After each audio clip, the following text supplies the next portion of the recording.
13절 14절 다 같이 한 목소리로 봉독합니다. 시작. 하나님께서 행하신 일을 보라.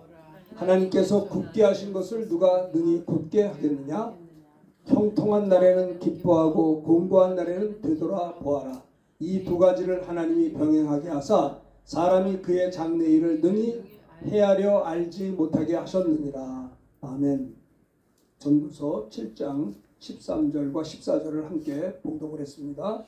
이 13절 14절 말씀을 중심으로 말씀의 제목은요, 하나님의 주권 앞에서 성도의 바른 자세라는 제목으로 함께 은혜를 나누려고 합니다. 따라서 하시면 고맙겠습니다. 하나님의 주권 앞에서 성도의 바른 자세. 네, 하나님의 주권에 대해서 한번 이야기해 보려고 합니다. 하나님의 주권. 하나님께서 말씀으로 천지 만물을 창조하시고 우리 인간을 지으셨죠. 인간 이 천지 만물의 주인은 하나님이십니다. 왜? 그분이 지으셨으니까. 하나님께서 천지 만물을 창조하셨습니다. 그리고 해를 만들고 별과 달, 행성들 다 만드셨잖아요. 참 신기한 것은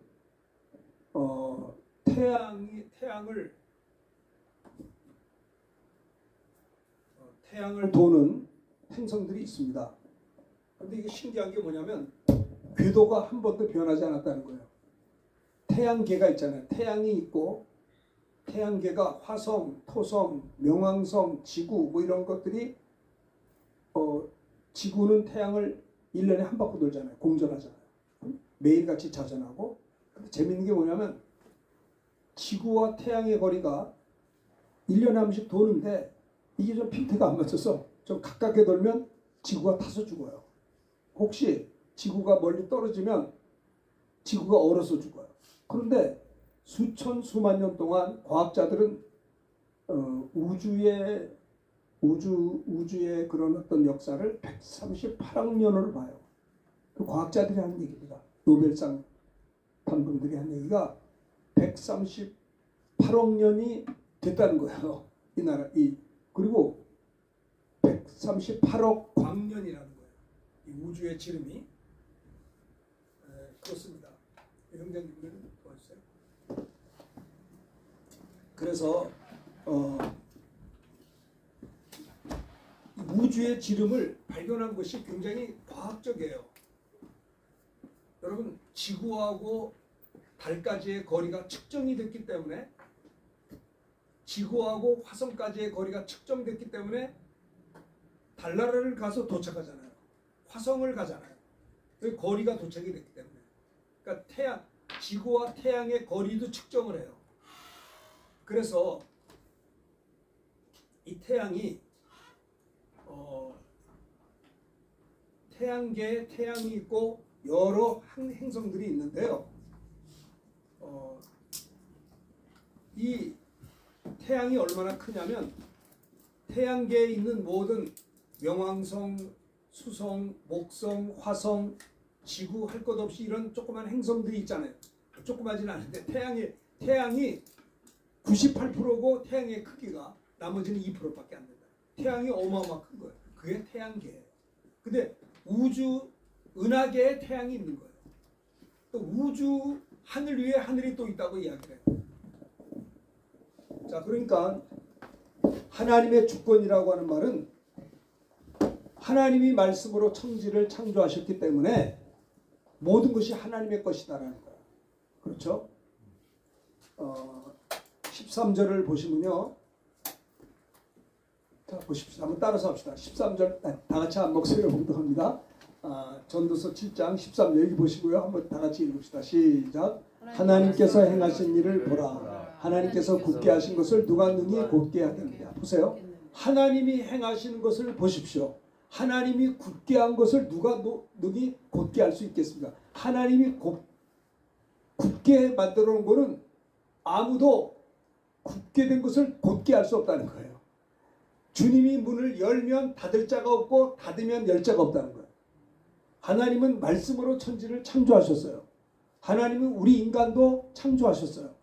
사람을 흙으로 지으셨어요. 잘 보세요, 여기를.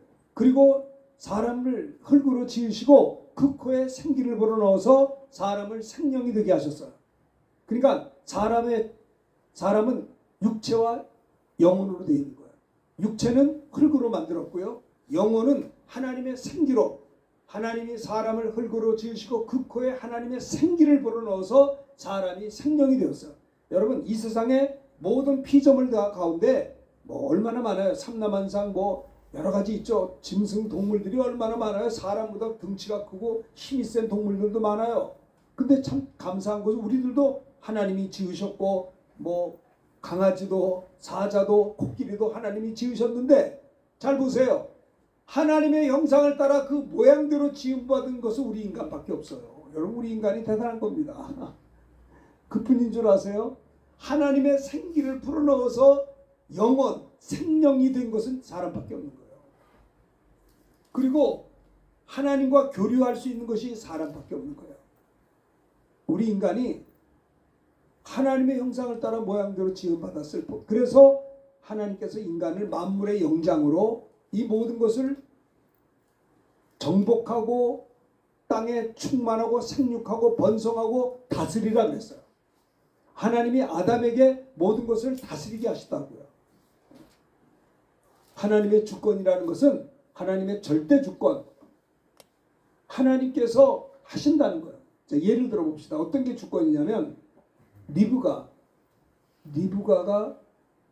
이삭의 아내죠.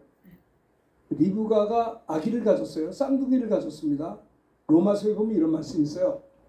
리브가가 아기를 가졌는데 하나님께서 리브가를 향해서 네 뱃속에 있는 두 아이가 있는데 나는 에서를 미워하고 야곱을 사랑한다고 했어요.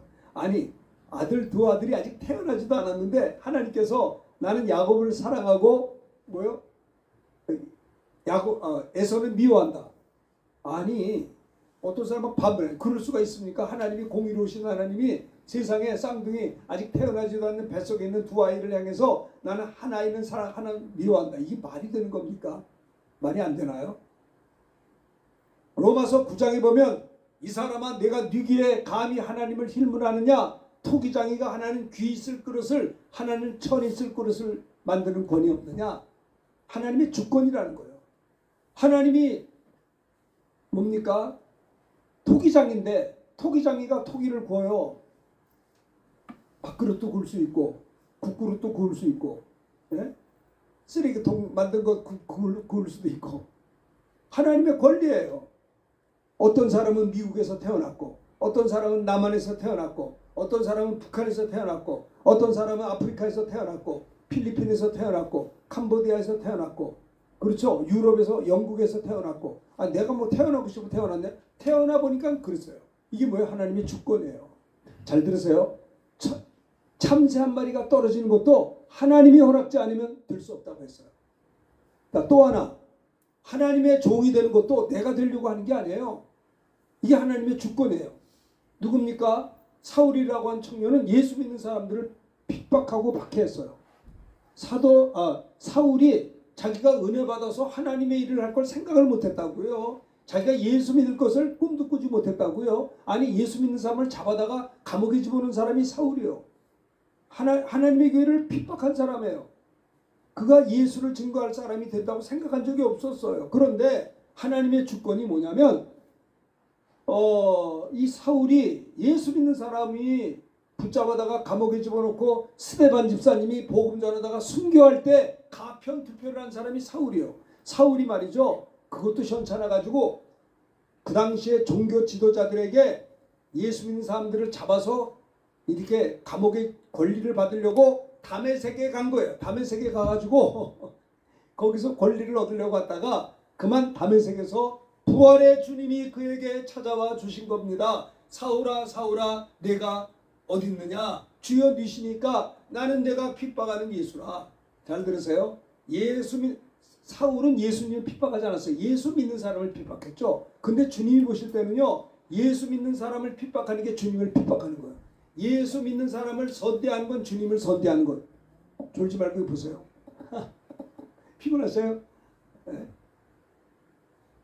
나는 어저께 일찍 잤어요. 왜냐면 피곤하면 안 되겠더라고. 네? 주일날 토요일날 일찍 자야지 저도 늦게 자고 그러면요 몸이 힘들어요. 일찍 주무시는 게 좋아요. 그래서 자, 사울이 이었지만은 주님이 그를 찾아와 줬다는 겁니다. 요한복음 15장 16절에 보면 너희가 나를 택한 것이 아니요 내가 너희를 택하여 세웠다라고 했어요. 내가 물론 인격이 있죠. 우리가 로버트가 아니잖아요. 의지가 있잖아요. 지정의 이 인격이에요.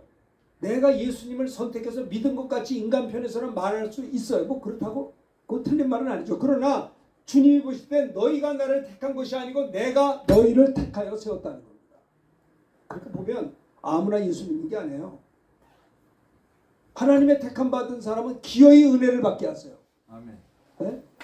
그래서 사울은 부활의 주님이 사울을 찾아가 주셔서 사울아 사울아 그때 사울은 누십니까? 난 네가 핍박하는 예수라. 예수님이 지난번에 십자가에 달려 죽어야 해서 끝난 줄 알았는데 그분이 부활하셔서 나타나신 걸 볼 때 사울이 뭘 생각했느냐? 저 예수라고 하는 나사렛 예수 그분은 구약에 예언된 메시아 그리스도라는 것을 확인하고 발견하고 너무 충격을 받아서 눈이 멀어버렸어요. 그리고 그가 말입니다. 그래서 어떻게 됐느냐? 눈이 멀어서 3일간을 식음 먹지도 않고 자지도 않고 기도했어요. 무슨 기도해? 회개했을 것 같아요. 너무 죄를 많이 져서 나는 죄인 중에 회개했어요. 근데 보세요. 예수님이 아나니아에게 나타나서 아나니아야 저 사울에게 가서 기도 좀 한번 해줘라 그랬더니 아나니아가 주님 저 사울이라고 하는 사람은 얼마나 교회를 핍박한 자인데 내가 와서 기도해 줘야 됩니까? 했더니 예수님께서 누굽니까? 아나니아에게 아나니아야 그런 소리 하지 말라. 저 사울은 이방인들과 유대인들과 모든 이들을 구원하려고 택한 나의 그릇이다. 아니 하나님의 종으로 택했다는 겁니다. 사도 바울이 되려고 복음 전하려고 복음 전하는 그릇이 되려고 사울이 노력한 적이 없었어요. 그가 예수 믿은 것도 다메섹에서 하나님의 절대 주권을 가지고 택함 받은 그래서 갈라디아에서 보면요 어머니의 태중으로부터 나를 택정하신 하나님이라고 표현했어요. 그래서 그가요 하나님의 사도로 예수님의 사도로 그때 아나니아가 주님 말씀에 순종하여 형제 사울아 3일 전에 나타났던 예수님이 나를 너에게 보내어 성령으로 충만하게 하신다라고 그 누굽니까? 사울을 붙잡고 기도할 때 성령으로 충만케 하신다라고 기도할 때 성령이 그에게 충만히 임함으로 눈이 먼 그가 눈에 비늘 같은 것이 보이고 눈을 떴어요. 그리고 몸이 강건해져서 3일 만에 음식을 먹고 힘을 내고 성령이 충만해서 그가 뭐 했어요? 다메섹에서부터 예수는 하나님의 아들입니다. 우리의 구세주입니다. 복음을 전했을 때 유대인들이 깜짝 놀랐다고요. 그러니까 그러면 이런 얘기를 할 수 있죠. 그러면 택함 받은 자만 예수 믿는 겁니까? 안 택한 자는 어떻게 될 겁니까? 물론 택한 자가 예수 믿어요. 성경이 나와 있으니까. 아니 언제 택했느냐? 에베소서 1장 4절에 보면 창세전에 그리스도 안에서 너희를 택했다고 했어요. 창세기가 시작되기 전에 와 우주가 창조되기도 전에 아담이 범죄하기도 전에 아니 에덴 동산이 만들어지기도 전이죠. 창세전이니까요. 그렇잖아요. 그런데 그리스도 예수 안에서 우리를 택했다라고 했어요. 와 이거 대단한 거 아니에요? 이 영원하신 하나님 하나님의 그 구원의 여정은 우리가 상상할 수가 없어요. 권사님 그렇죠? 창세전에 그리스도 안에서 우리 권사님을 택함 받았다니까 이게 아니 창세기가 시작되기 전에 이런 일이 있었다는 거예요. 그래서 때가 돼서 지금 태어나서 예수 믿게 됐다는 것이 이게 이해가 되냐 말이에요. 엄청난 일 아니요? 그럼 또 누가 그래요? 그러면 하나님이 그럴 수가 있습니까? 이게 너무한 거 아닙니까? 택함 안 받으면 다 지옥 가는 겁니까? 그럼 질문하는 사람이 있어요. 잘 들어보세요. 근데 저는 이런 생각도 해요. 우리 주님의 재림이 더뎌지고 있죠. 왜 더뎌질까요? 하나님의 뜻은요. 악인이라도 회개하고 돌아오는 게 하나님의 뜻이에요. 또 그러니까 주님의 재림이 더뎌지는 것은 한 사람이라도 구원받게끔 하나님이 기다리신다라고 하는 거예요. 그러니까 하나님의 뜻은요, 어떻게 보면 예외적으로 악한 자라도 지옥 가지 말고 구원받는 것이 하나님의 뜻이라는 거예요. 아멘. 그러니까 이걸 잘 서로 이렇게 조합을 이루어야 돼요.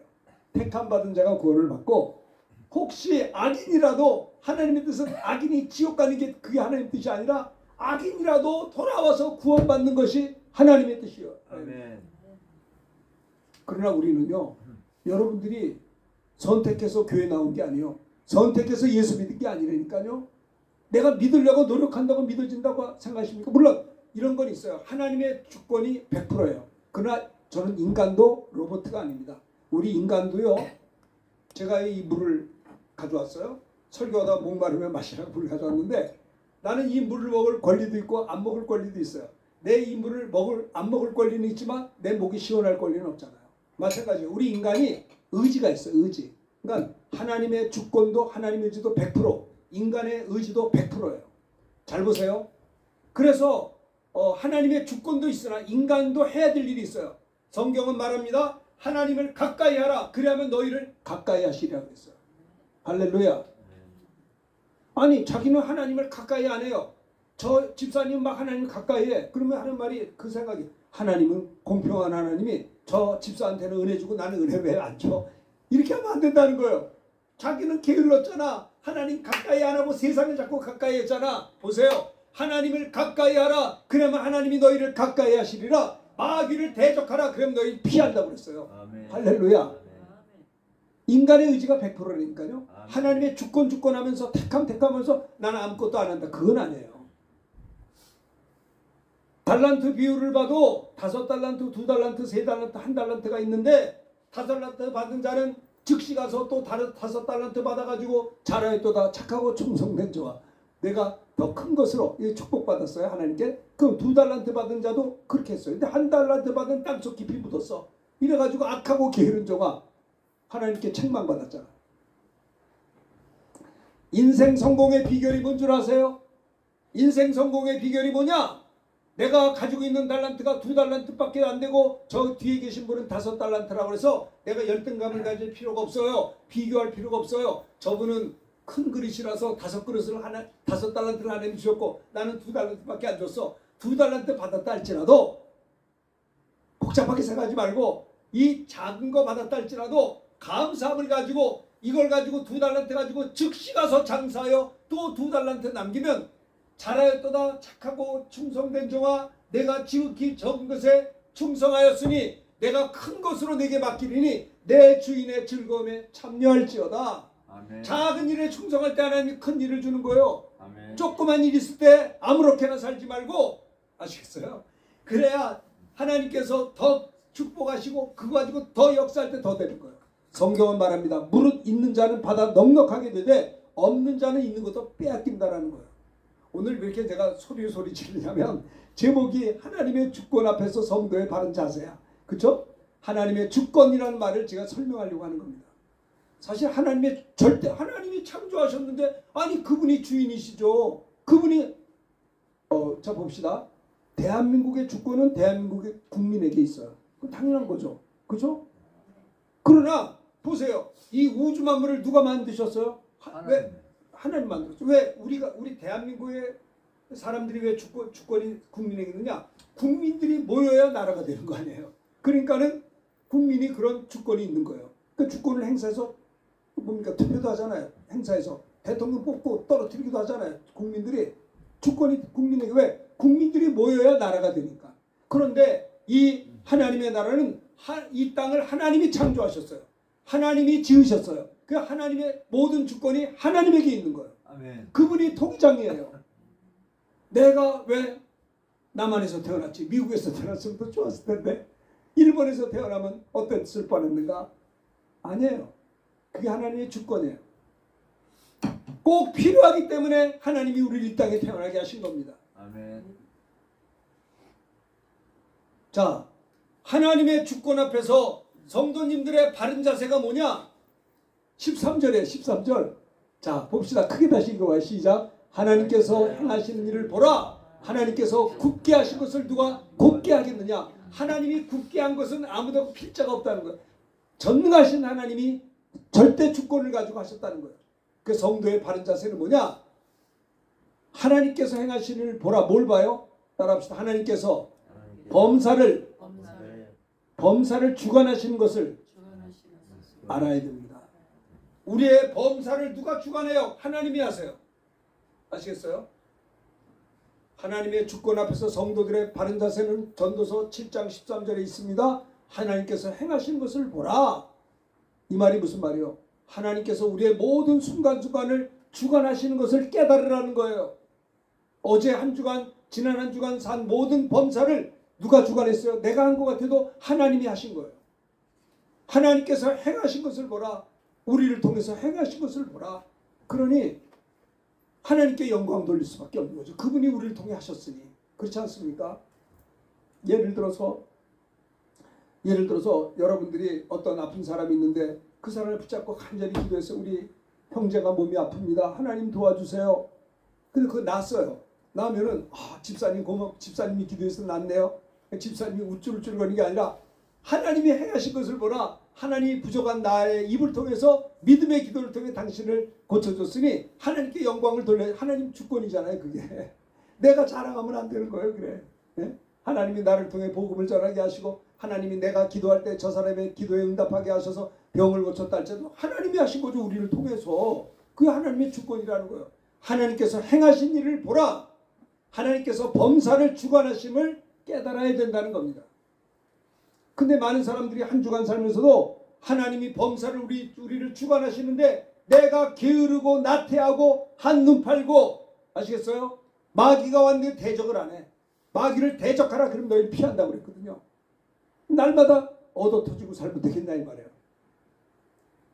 하나님의 주권 앞에서 성도의 바른 자세는 첫째는 하나님께서 범사를 주관하심을 깊이 명심하고 우리의 모든, 보세요. 이제 내일부터 또 월요일입니다. 이번 한 주간이 오늘부터 시작돼요. 이번 한 주간 잘 여기를 보세요. 이번 한 주간에 우리의 생애를 하나님께서 한 주간의 범사를 하나님이 주관하시는 걸 여러분 믿으셔야 돼요. 아멘. 네? 안 그렇습니까? 하나님이 주권을 가지시고 범사를 이번 한 주간도 저를 보세요. 여기를 보시려니까 고개 숙이지 말고 여기 봐요. 네? 아니 고개 숙이면 어떻게 해? 자 봐요. 이번 한 주간 사시는 동안에 하나님께서 한 주간 범사를 주관하시는 걸 깨달아야 되겠는데 이걸 깨닫지 못하고 자기 생각대로 살아. 네? 아무것도 안 해. 하나님을 가까이 해야 하나님도 가까이 하죠. 너희가 없다는 건 구하지 않으면 구하란 말이에요. 구해도 왜 못 받아요? 정욕으로 쓰려고 자기가 구하기 때문에. 하나님께서 범사를 주관하십니다. 이번 한 주간도. 그러니까 우리는 청지기로서 겸손해야 되고 시험이 되지 않도록 깨어서 기도해야 되고 성령의 검 하나님의 말씀으로 무장해서 기록된 말씀으로 물리쳐서 승리를 해야 될 것이다 라는 겁니다. 그러니까 하나님께서 택하신 자들을 구원하시지만은 또 보면은 또 이면에 보면 하나님은 악인이라도 멸망치 않고 구원받는 걸 기뻐하시는 걸 보면 좀 이렇게 보너스로 택함받지 못한 자도 구원하는 거 아닌가, 이런 성경의 내용을 우리가 이해해야 된다라고 하는 겁니다. 하나님은 사랑이시기 때문에. 하나님 굉장히 인격적이세요. 내가 이 성을 멸하리라. 그러니까 아브라함이 의인 중에 50명만, 이 성에 의인이 50명 되면 내가 40명, 30명, 10명 있어도 그러니까 하나님의 뜻이, 하나님의 종이 기도하고 간구할 때 하나님의 뜻이 선하게 더 이렇게 응답하시는 것도 볼 수가 있는 것이죠. 저는 그런 생각해요. 하나님의 주권이 100%, 인간의 의지도 100%. 우리가 로봇이 아니잖아요. 그러니까 심은 대로 거두는 거예요. 심은 대로. 여러분, 우리 인생은 우리 게 아닙니다. 그분 거예요. 그분이 우리를 만드셨잖아요. 지으셨잖아요. 우리를 구원하셨고. 그러니까 내 인생은 내 거가 아니고 하나님의 것이다 이 말이에요. 내가 가지고 있는 물질은 하나님이 내게 잠깐 주신 위탁하신 거예요. 물질의 청지기로서 하나님이 내게 물질을 줬으면 이 물질 잘 활용해서 하나님의 영광을 위해서 사용하려고 하는 청지기의 사명이 있어요. 이 물질 가지고 내가 놀려고 하는 게 아니에요. 여러분 아시겠어요? 내가 가지고 있는 물질이 내 거냐? 하나님이 잠깐 주신 거예요.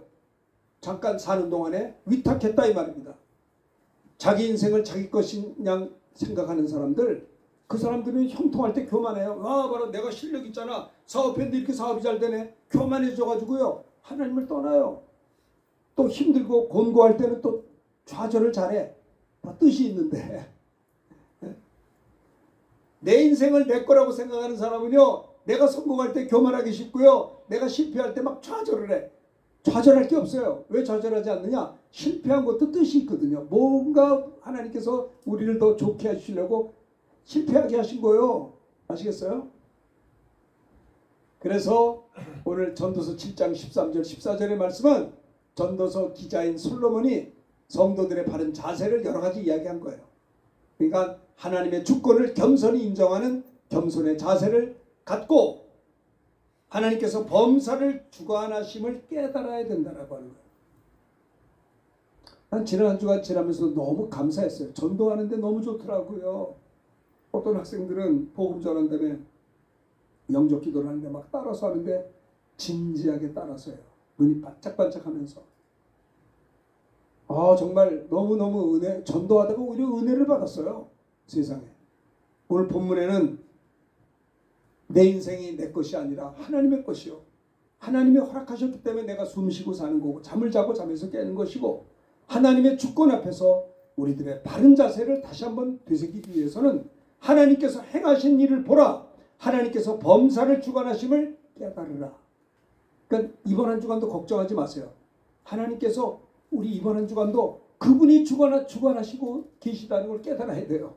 누구를 만나든지 무슨 일을 하든지. 하나님께서 행하신 일을 보라. 하나님의 주권 앞에서 하나님이 이번 한 주간도 하나님이 역사하시는구나 라는 것이 우리 성도들의 첫 번째 자세다라고 하는 것을 이야기하는 겁니다. 그래서 여기 보면 잠언 16장 9절 크게 한번 읽어보세요. 읽읍시다. 자, 크게 조그맣게 하는 사람 안 돼. 크게 시작. 사람이 마음으로 자기 길을 계획할지라도 그의 걸음을 인도하신 이는 여호와시니라. 할렐루야. 사람이 마음으로 자기 길을 계획할지라도 그의 걸음을 인도하시는 여호와시니라. 여러분 주님을 따르세요. 여러분을 도우실 분은 주님밖에 없어요. 어떤 분이 훌륭한 사람이 있다 할지라도 물론 그를 통해서 도울 수 있죠. 하나님 나를 도우셔. 내가 꼭 필요한 분을 만나게 하옵소서. 나는 신학교 입학해서 기도했어요. 하나님 신학교에 친구들이 많은데 믿음 좋은 친구가 제 친구가 되기를 기도합니다. 그래서 왜? 나는 친구의 도움을 받고 싶어서 그랬어요. 네? 사람이 마음으로 자기 길을 계획할지라도 우리의 걸음을 인도하신 이는 하나님이시다. 잠언 19장 21절 크게 한번 읽어봅시다. 시작. 사람의 마음에는 많은 계획이 있어도 오직 여호와의 뜻만이 완전히 서리라. 할렐루야. 여러분 마음에 여러 가지 계획이 있죠. 그런데요 여호와 하나님의 뜻만이 완전히 서게 된다는 거예요. 요셉이 참 굴곡진 인생을 살았어요. 요셉이 참 그가 어린 시절에 하나님이 그에게 꿈을 줬어요. 자기 앞에 가족들이 절하는 꿈을 꾸는 바람에 그 얘기하다 이렇게 시기 질투 또 핍박을 받아서 나중에 팔렸잖아요. 종으로 팔려갔다고. 17살 나이에 요셉이 말입니다. 형님들한테 죽을 고비를 겪다가 죽이지는 말자. 우리 편릭인데 죽이지 말고 저 먼 나라에 팔아버리자. 팔렸어요. 종이 돼버리고 17살에. 우울증 걸리면 하죠. 근데 우울증 안 걸렸어요. 왜? 우울증 왜 안 걸린 줄 알아요? 하나님을 믿었기 때문에 그래요. 하나님의 주권을 그가 믿었다는 거예요. 범사를 내 인생을 범사에 주관하시는 하나님, 나를 어린 시절에 꿈을 꾸게 하시고 그 꿈을 이루시는 하나님을 믿었기 때문에 요셉은 말입니다. 종으로 팔려가서도 외국에 가서도 우울증을 열심히 하나님을 경외함으로 거기서도 인정을 받아서 뭐가 됐어요? 가정 총무가 됐어요. 그리고 거기서도 누명을 써가지고 끝까지 하나님 앞에 죄 짓지 않고 몸부림을 치고 하나님 앞에 살려고 할 때 그는요 설상가상으로 꼭 감옥에 들어갔어요. 얼마나 억울해요. 하나님 이럴 수가 있습니까? 세상에 내가 하나님 잘 섬기려고 죄도 짓지 않고 죄 한 번 지면 난 팔자도 필 수도 있는데 죄 안 짓고 말이지 하나님만 바라보고 했는데 이게 뭡니까? 내가 나를 감옥에 뭐 이러지 않았어요. 그는 하나님의 주권을 믿었기 때문에 내가 감옥에 들어가도 하나님의 뜻이 있을 거다라고 하는 범사를 주관하신다라고 하는, 왜? 그분이 절대 주권이시고 나를 다스리시는 왕이신 하나님이기 때문에, 그렇기 때문에 그는 감옥에 들어가서도 눈 하나 깜짝하지 않았어요. 그곳에서도 하나님을 섬기며 경배할 때 하나님이 그에게 꿈을 해석할 수 있는 지혜를 주셨어요. 누가 지혜가 있느냐? 하나님과 바른 관계를 가진 자가 지혜가 있는 거예요. 여러분 보세요. 왜 시행착오 하는 줄 아세요? 왜 실수한? 지혜가 부족해요. 왜 지혜가 부족해요? 하나님이신 지혜를 공급받지 못해. 왜 못 받아요? 하나님과의 바른 관계가 되지 않았기 때문에 지혜가 없는 거예요. 왜 병들어요? 지혜가 부족한 거예요. 지혜가. 왜 과로하세요? 왜 과식하세요? 왜 예민하세요? 지혜가 없는 거예요. 아니 뭔 일만 있으면 근심 걱정이 꽉 차 있어. 성경은 뭐라고 말합니까? 너희 염려를 주께 맡겨라. 맡겨라라고 원해보면 던져버리라는 말씀. 우리 염려를 그분에게 던져버리라.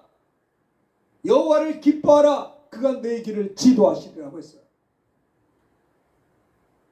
요셉은 누명을 쓰고 감옥에 들어가서도 우울하지 않고 원망불평하지 않고 다른 사람을 미워하지 않고 욕하지 않고, 그는 하나님의 주권을 믿고 하나님이 범사를 나를 주관하심을 깨닫고 거기서도 하나님을 경배할 때 요셉에게 꿈을 해석할 수 있는 지혜를 주심으로 그가 뭐가 됐어요? 총리가 된 거예요. 총리가 된다음에도 교만하지 않았어요. 사람이 성공하면 교만하기 쉬운데 욥의 아름다움은 어려울 때 겸손했던 것도 능력이지만 총리가 된다음에도 교만하지 않고 겸손하게 형님들을 위로하고, 형님들이 나를 이곳에 보낸 것이 아니오 나와 우리 가족을 살리려고 형님들보다 나를 먼저 이곳에 보냈습니다. 형님들 걱정하지 마시오. 아버지가 죽었을 때 형님들이 벌벌 떨어요. 왜? 동생이 부복할까 봐. 형님들 걱정하지, 내가 당신의 자식을, 내 조카들을 내가 키울 겁니다. 형들이 울었어요. 응? 요셉은 하나님을 믿되 하나님의 주권 앞에서 살았어요. 하나님이 나의 인생의 범사를 주관하고 계신다는 걸 깨달았다라고 하는 겁니다. 이것이 중요해요. 여보세요. 여기 하나님 목사님 왜 나는 이렇게 맨날 힘든 일만 계속되고 아주 죽겠어요. 하나님께 맡기세요. 맡기시라고. 네? 하나님의 주권을 믿고 하나님께서 범사를 주관하심을 깨달으시고 하나님만을 온전히 의지할 때 승리하게 된다는 거예요. 하나님께서 행하신 일을 보십시오. 하나님께서 굳게 하신 것을 누가 누구이 곧게 하겠는가. 다윗도 얼마나 굴곡진 인생이었어요. 참 얼마나 누굽니까? 장인이 되는 사울한테 몇 번 죽임을 당할 뻔했다 살아났잖아요. 나중에 또 아들이 또 구테타를 일으켜서 피난 생활도 했어요. 다윗은 굉장히 힘들었지만, 그러나 다윗은 눈 하나 깜짝 잘못했을 때는 회개했지만은 그는 하나님께서 내 인생을 주관하신다는 것을 믿고 하나님의 주권을 믿고 그가 죽음의 위기 앞에서도 여호와는 나의 목자시니 내가 부족함이 없습니다. 내가 사망의 음침한 골짜기로 다닐지라도 두려워하지 않습니다. 주의 지팡이 막대기 나를 보호하십니다. 하나님의 주권을 믿었어요. 내 인생을 주관하신, 나를 창조하실 뿐만 아니라 내 인생의 모든 것을 범사를 주관하심을 깨달았던 다윗 아닙니까? 자, 다시 한번 잠언 19장 21절 읽어봅시다. 시작. 사람의 마음에는 많은 계획이 있어도 오직 여호와의 뜻만이 완전히 세워. 여러분이 많은 계획을 세우죠. 그런데 하나님의 뜻만 이루어지는 거예요. 할렐루야. 아시겠어요? 여러 가지 계획을 하잖아요. 이런저런 계획을 해요. 근데 하나님의 뜻이 완전해질 수 있어요. 내가 이런 계획을 세웠지만 하나님의 뜻이라면 이루어지게, 그 주기도 그러면 뜻이 하늘에서 이룬 것 같이 땅에서 이루어지기를 원한다 그랬잖아요.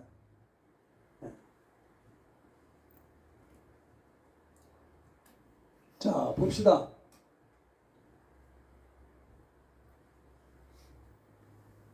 참 하나님의 택하심이 얼마나 축복인지 몰라요. 마가복음 3장 13절 읽어봅시다. 시작. 또 산에 오르사 자기가 원한 자들을 부르시니 나온지라. 이에 12를 세웠어요. 12 제자들이요. 제자들이 내가 제자가 되려고 삼은 적이 없어요. 주님 내가 주님의 제자가 될 테니까 받아주세요. 이거 아니에요.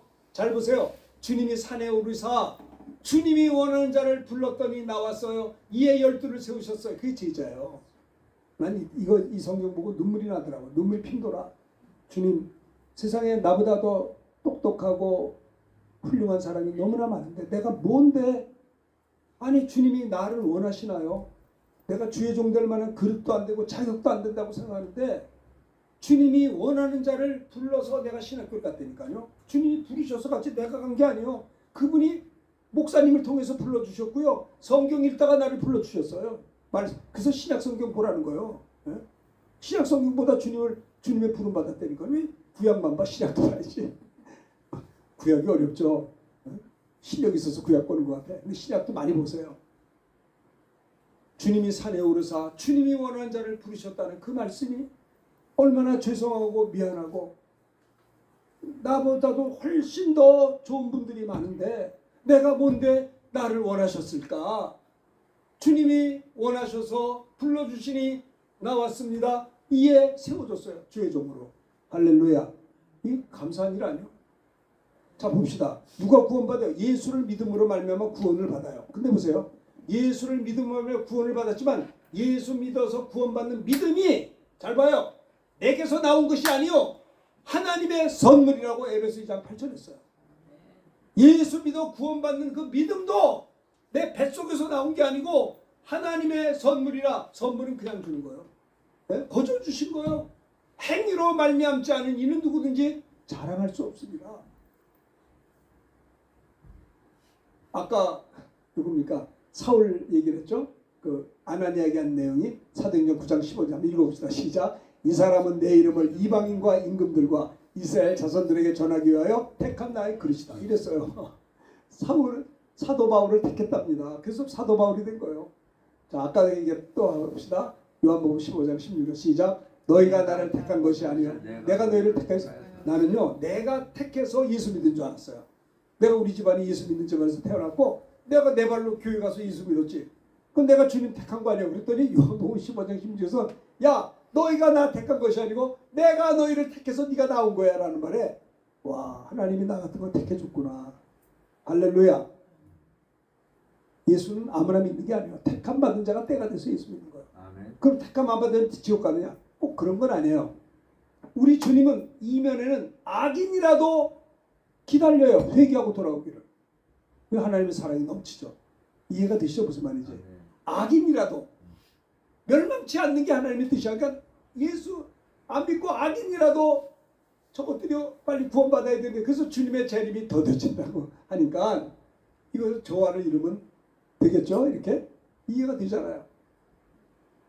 자 마태복음 10장 29절 다 읽읍시다. 시작. 참새 2마리가 한 아사리온에 팔리지 않느냐? 그러나 너희 아버지께서 허락하지 아니하시면 그 하나도 땅에 떨어지지 않냐. 자 보세요. 네? 이 뭡니까? 참새가 있는데 하나님이 허락하지 않으면 잘 날아가고 허락해야 땅에 떨어진다는 거예요. 참새 한 마리도 하나님이 보호하시는데 하나님의 창조하신 거를 붙잡아 주시는데 주관하시는데 하물며 우리 인간이니까 보랴 이 말이에요. 너희가 뭘 먹을까 마실까 입을까 왜 염려하냐. 이방인들이 구하는 거예요. 너희는 먼저 그의 나라와 그 일을 구하라. 난 답답한 게 뭐냐면 왜 먼저 그의 나라와 그 일을 안 구하는지 모르겠어요. 아이고야. 목회를 하더라도 사업을 하더라도 뭘 하더라도 내가 먼저 그의 나라와 그 일을 구하려고 하는 중심이 중요해요. 내가 이거 해가지고 무슨 잘 먹고 잘 살려고 하는 거 이거 아닌 거예요. 먼저 그의 나라와 그 일을 구하라. 그리하면 이 모든 걸 너에게 더하신다. 우선순위가 주님이 퍼스트예요. 주님 우리를 질투하세요. 왜? 너무 사랑하기 때문에. 주님은 여러분들을 너무 사랑해서 질투한다니까 여러분들이 한눈 팔 때 막 야 인마 똑바로 해. 하나님이 사랑하기 때문에 징계하고 채찍하는 거예요. 왜? 잘못될까 봐. 너무 사랑하기 때문에. 이게 하나님의 주권 아니겠습니까? 하나님의 주권이라는 말은 범사에 하나님이 우리를 주관하시는 것을 깨닫는 것을 아는 것이 하나님의 주권이 뭔지를 아는 사람이에요. 자 봅시다. 로마서 9장 18절 시작. 그런즉 하나님께서 하고자 하는 자를 긍휼히 여기시고 하고자 하는 자를 완악하게 하시고 그 하나님은요 저를 축복할 때 긍휼히 여겨주세요. 근데 하고자 하는 자는 완악하게 해서 믿음에서 떠나게 한다니까요. 자, 20절 읽어봅시다. 이 사람아, 시작. 이 사람아, 내가 네게 감히 하나님을 반문하느냐? 지음받은 물건이 지은 자에게 어찌 나를 이같이 만들었냐 말하겠느냐. 21절 읽읍시다. 시작. 토기장이가 지는 한 덩이로 하나는 귀 있을 그릇을, 하나는 철 있을 그릇을 만드는 권이 없느냐 그랬어요. 모든 것을 주관하시는 하나님이시다라는 겁니다. 하나님의 주권 앞에서 성도의 바른 자세는 뭐예요? 하나님께서 범사, 우리의 모든 범사를 주관하신다는 것을 깊이 깨달아야 된다는 거예요. 자, 하나님의 주권 한번 봅시다. 요한계시록 3장 7절 크게 읽읍시다. 시작. 빌라델비아 교회 사자에게 편지하라.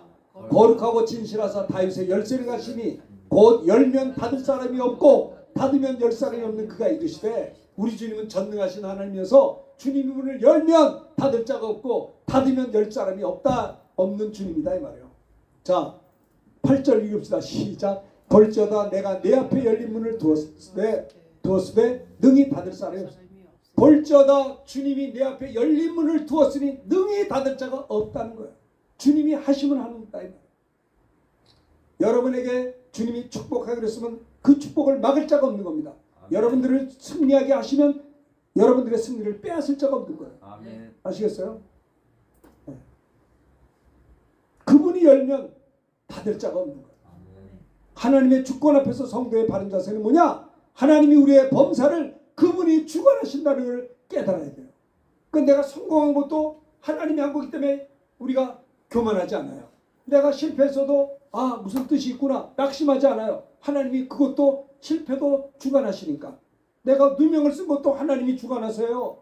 네? 옥에 팔린 것도 하나님의 손길에 있는 거예요. 이게 하나님의 주권 앞에서 성도의 바른 자세. 전도서 7장 13절 14절 두 절의 말씀이 우리에게 말씀하고 있는 것이다라는 겁니다. 그래서 하나님께서 행하신 일을 보라. 뭐요? 하나님이 범사를 주관하신 것을 깨달으라 이 말이에요. 두 번째는 14절 읽읍시다. 시작. 형통한 날에는 기뻐하고 공고한 날에는 되돌아보아라. 이 두 가지를 하나님이 병행하게 하사 사람이 그의 장래일을 능히 헤아려 알지 못하게 하셨느니라. 따라합시다. 형통할 때에는 기뻐하고, 네, 형통할 때 기뻐하란 말이야. 형통할 때는 하나님께 감사하라 이 말이에요. 네? 교만하지 말라는 겁니다. 사람이 말입니다. 좀 성공하면 교만해져요. 희한하거든요. 아니 좀 성공했어요. 돈을 많이 벌어. 그런데 돈을 많이 버니까 자기 마음대로 막 써. 교만한 거예요. 하나님 앞에 결제받고 쓰세요. 돈이 많이 벌어도. 이게 당신 거야? 하나님이 잠깐 준 거지. 위탁한 건데. 응? 뭐 이 정도 벌었으니 밥 한 번 먹는데도 몇십만 원씩 막 먹어. 네? 그 됩니까? 얼마나 교만해요. 양심이 없는 거야. 양심이. 여러분 형통할 때는 감사하는 자가 돼야 돼요. 성공할 때 무릎 꿇고 겸손하게 감사하지 않으면 성공한 사람이 괴물이 되어버린다니까요. 잘 지내다가 성공한 다음에 곁길로 나가. 죄 짓고 방탕하고 성공이 그 사람을 망하게 하는 거예요. 형통한 날에는 기뻐하라. 이 말이 중요한 내용입니다. 기뻐하라는 게 뭐냐? 하나님께 감사하라. 하나님이 하셨군요. 하나님 감사합니다. 내가 뭔데 이렇게 형통하게 하셨나요? 하나님 너무나 고맙습니다. 영광을 받으시옵소서. 하나님을 찬양합니다. 그래서 감사하는, 형통할 때 감사할 때 더 큰 은혜를 주시는 거예요. 하나님이. 아시겠어요? 형통할 때는 기뻐하라. 하나님 은혜 감사하는 것을, 이게 뭐예요? 하나님의 주권 앞에서 성도의 바른 자세가 형통할 때는 기뻐, 감사할 것을, 그게 성도의 바른 두 번째 자세다라고 하는 겁니다. 다윗은 많은 것을 성전 봉헌을 위해 준비해서 아들 솔로몬을 통해서 성전을 세웠죠. 하나님이 다윗 성전 건축하는 걸 허락하지 않았어요. 전쟁을 많이 해서 피가 많이 묻었습니다. 허락하지 않아서 다윗은요 자기 아들을 통해서 성전 건축하게 하려고 많은 것을 준비했어요. 자, 역대상 29장 13절 읽어봅시다. 시작. 우리 하나님이여 이제 우리가 주께 감사하며 주의 영화로운 이름을 찬양하나이다. 14절. 나와 내 백성이 무엇이기에 이처럼 즐거운 마음으로 드릴 힘이 있었나이까. 모든 것이 주께로 말미암았사오니 우리가 주의 손에서 받은 것으로 주께 드렸을 뿐이다. 할렐루야. 주님께 받은 것을 주님께 드렸다는 거예요. 형통할 때 감사함으로 주의 손에서 받은 것을 드렸다라고 하는 것이죠. 시편 116편 12절 읽읍시다. 시작. 내게 주신 모든 은혜를 내가 여호와께 무엇으로 보답할까. 다윗은 고민이 있었어요. 내게 주신 주님의 은혜를 무엇으로 보답할 수 있을까 늘 묵상했어요. 하나님이 내게 많은 은혜를 주셔서 내가 왕이 됐고 부자가 됐고 장군이요 말입니다. 통일왕국의 왕아니요. 내게 주신 하나님의 은혜를 무엇으로 보답할까. 늘 하나님 앞에 감사했다는 겁니다. 10명 중에 고침받은 사마리아 사람도 나병 환자에서 고침받았잖아요. 엎드려 감사했어요. 더 큰 은혜를 받았던 것을 볼 수가 있죠. 자, 시편 136편 10절 읽읍시다. 시작. 애굽의 장자를 치신 이에게 감사하라. 그 인자하심이 영원하리로다. 25절입니다. 시작. 모든 육체에 먹을 것을 주신 이에게 감사하라. 그 인자하심이 영원하리로다. 그래요. 그렇습니다. 형통할 때 기뻐하라. 이거는 하나님께 감사하라. 하나님께 영광 돌려라. 이럴 때 그 형통함이 계속 유지가 될 수 있다라고 하는 겁니다. 자, 세 번째 봅시다. 곤고한 날에는, 자 14절 읽어봅시다. 시작. 형통한 날에는 기뻐하고 곤고한 날에는 되돌아봐. 좋습니다. 곤고한 날에 뭐예요? 되돌아봐라. 힘들고 어려울 때는 걱정하지 마라. 하나님이 범사에 우리를 주관하시는데 곤고할 때가 있어요. 그리고 곤고할 때는 자기의 삶을 한번 돌아보라 이 말이에요. 응? 그래서 내가 형통할 땐 하나님께 감사하지만 곤고한 날에는 나의 뒤를 돌아봐. 내가 왜 이런 일을 당했지? 내가 왜 병들었지? 내가 왜 병원에 입원을 했지? 내가 이 사고를 왜 당했지? 곤고할 때는 하나님 앞에 자기를 돌아보라 이 말입니다. 이 두 가지를 하나님이 병행하게 하셔서 사람이 그의 장래를 능히 하려 하지 못한다라고 14절에 말씀했지 않습니까? 곤고한 날에는 절망하지 말고 겸손하게 하나님 내가 왜 이런 일을 당해야 됩니까? 이것을 곤고한 것을 신앙의 거울로 삼아야 된다는 겁니다. 그 곤고할 때 가만히 있으면 안 돼요. 여호와께 부르실 때 여호와 하나님이 들으시고 모든 환난에서, 그러니까 내가 곤고할 때 하나님이 기도하게 하시고 회개하게 하셔서 나를 변화시켜주고, 곤고할 때 뒤를 돌아볼 때 아 내가 잘못한 게 있구나 회개하면 돼요. 아 내가 부르짖어 기도할 때 그의 모든 환난에서 구원하신다라고 시편 34편 6절에 있어요. 자 읽어봅시다. 6절 시작. 이 곤고한 자가 부르짖음에 여호와께서 들으시고 그의 모든 환난에서 여러분 곤고할 때 왜 기도 안 합니까? 부르짖으시라고요. 나에게도 은혜를 주옵소서. 나에게도 성령 충만을 주옵소서. 기도의 영을 부어주옵소서. 네? 내가 기도 열심히 할 테니까 나에게 기도하는 은사를 주시고 영으로 기도할 수 있게 하시고 마음으로 기도하고 영으로 기도할 수 있도록 기도를 유익할 수 있도록 방언 은사도 주셔서 기도의 사람으로 만들어 주시고 그렇잖아요. 내가 없으니까 구하죠. 하나님이 주실 수 있으니까 구하는 거예요. 자기 아들을 아끼지 아니하시고 우리 모든 이들에게 내어주시니까 어찌 그 아들과 함께 우리에게 모든 것을 왜 은사로 주지 않겠느냐. 은사를 왜 줘요? 신앙의 유익을 위해서 주신 거예요. 승리하라고. 이 곤고한 자가 부르짖음에 그의 모든 환난에서 여호와께서 들으시고 구원하셨다라고 하는 겁니다. 욥도 곤고할 때 뭐 했어요? 티끌을 무릅쓰고 제 가운데 회개하면서 엎드려 기도했어요. 그렇죠? 그래서 다윗은 고난당할 때 나는 주의 일례를 배웠다고 했습니다. 자 시편 119편 71절 읽읍시다. 시작. 고난당하는 것이 내게 유익이라. 이로 말미암아 내가 주의 율례들을 배우게 되었나이다. 그렇습니다. 곤고할 때 되돌아보아라. 곤고한 날에는 자신을 돌아봐야 된다는 겁니다. 이것이 하나님의 주권 앞에서의 성도의 세 번째 자세예요. 형통한 날에는 기뻐하라. 하나님께 은혜에 감사하라. 감사하고 겸손할 때 그 형통과 축복이 계속돼요. 형통할 때 교만해버리기가 쉽잖아요. 유혹을 이기고 하나님 앞에 형통하고 잘 될 때 더 겸손하게 감사 찬송하고 기뻐하고 영광 돌리라 이 말이에요. 곤고한 날에는 낙심하지 말고 좌절 포기하지 말고 더 자신의 삶을 돌아보며 잘못된 것들을 회개하고 부르짖어 기도해서 은혜 받으라고 하는 것을 오늘 여기에서 우리에게 말씀하고 있는 겁니다. 둘째 아들도 화랑방탕 나가서 죽게 되었을 때 아버지 거 가져가서 말입니다. 돈 떨어지고 다 흉년이 죽게 되었을 때 그는요 곤고해요. 곤고할 때 돌이켰어요. 자기의 인생을 내가 잘못했구나. 아버지께 돌아가서 하늘과 아버지께 죄를 지어 싸우니 지금부터는 아버지 아들 일컬을 감당하지 못해 나를 품꾼 하나 벗어서 일어나 아버지께로 돌아간 거예요. 곤고할 때 둘째 아들은 자신을 돌아보고 그러니까 둘째 아들이 방탕하여 아버지 거 가지고 나가서 잘못됐을 때도 어떻게 됐어요?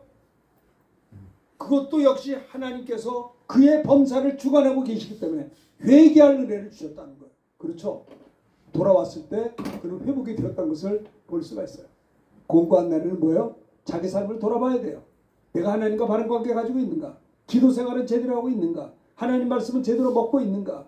내가 하나님을 사모하며 살고 있는가? 자기를 돌아볼 수 곤고한 날에도 멍하게 살아 그냥. 그 되겠습니까? 내가 왜 맨날 병들지? 딴 사람은 건강한데? 뭐야? 에? 내가 뭘 잘못했나? 돌아보란 말입니다. 벌써 무언가 문제가 있는 거 아니에요? 나는 연세가 높은 93세, 92세 우리 곽선희 목사님, 민경규 교수님 이제 가끔 만나 식사를 하면요. 우리 황해도 연합회 만나는데 너무 목소리가 깨끗하고 너무 맑고 93세인데도요. 자세 하나 비뚤어지지 않아요. 은혜가 있어요. 왜요? 하나님 관계가 아름다운 거예요. 영혼이 잘 되니까 범사가 잘 돼요. 강건하세요. 강건 지금도. 네? 허구한 날 왜 아파요? 물론 아프려고 아픈 건 아니겠으나 곤고할 때 한번 뒤돌아보라고요. 내가 뭐 잘못하고 있는가? 기도 생활 제대로 하고 있는가? 말씀에 순종하면서 주님을 정말 사랑하고 있는가? 우상 숭배하는 건 없는가? 돌아봐야지 않겠습니까? 그래서 이 곤고함이 어떻게 보면 축복인지 몰라요. 자기의 삶. 이것이 하나님이 주권 앞에서 성도의 바른 자세 세 가지. 첫째는 하나님이 행하신 것을 보라. 범사를 하나님이 주관한다는 것을 꼭 깨닫는 거예요. 이게 하나님이 주권 앞에서 성도의 바른 자세가 우리의 모든 범사를 주님이 주관하신다는 걸 깨닫는 것. 두 번째는 형통한 날에는 교만하지 말고 기뻐하며 감사하며 하나님께 영광 돌리고 곤고할 때는 낙심하는 것이 아니고요. 하나님의 주권, 범사를 주관하신 곤고한 것도 하나님이 주관하신 것이기 때문에 되돌아보며 자기 삶을 돌아보며 하나님 앞에 바른 삶을 살아야 된다는 겁니다. 죄를 책망받은 다윗도 곤고할 때 하나님 앞에 눈물로 회개해서 다시 회복되었어요.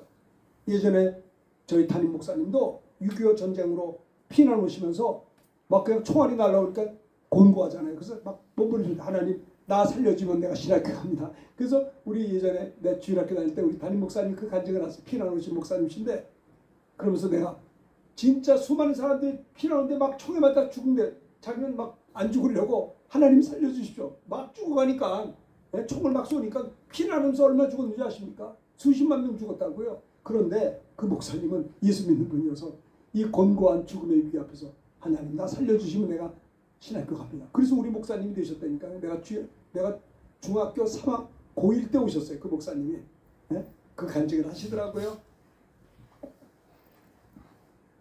몸이 아파서 수술을 기다리고 몸이 아파서 병원에 입원할 때 곤고하잖아요. 지난 날을 돌아봐요. 내가 왜 이렇게 됐는가? 내가 이렇게 수술하고 몸이 아파서 내 아내와 자녀들에게 누를 끼쳤는가? 자기를 돌아보는 거예요. 곤고할 때 하나님이 약속의 말씀으로 이기게 하시는 거예요. 곤고한 날에는 되돌아보는 겁니다. 그것이 하나님의 주권 앞에서 성도의 바른 자세라고 하는 거예요. 형통할 때 겸손하고 감사하고 곤고할 때 낙심하는 것이 아니라 자기 삶을 돌아보며 회개하고 하나님 앞에 부르짖고 나아가는 것이 뭐요? 하나님의 주권 앞에서 성도의 바른 자세다라는 것을 말씀을 전한 것입니다. 이 말씀 들은 것을 기억하면서 우리 다 같이 찬송 한 장 부르겠습니다. 365장 마음속에 근심 있는 사람 주 예수 앞에 나오라. 365장 말씀 들은 걸 기억하면서 함께 찬송하겠습니다.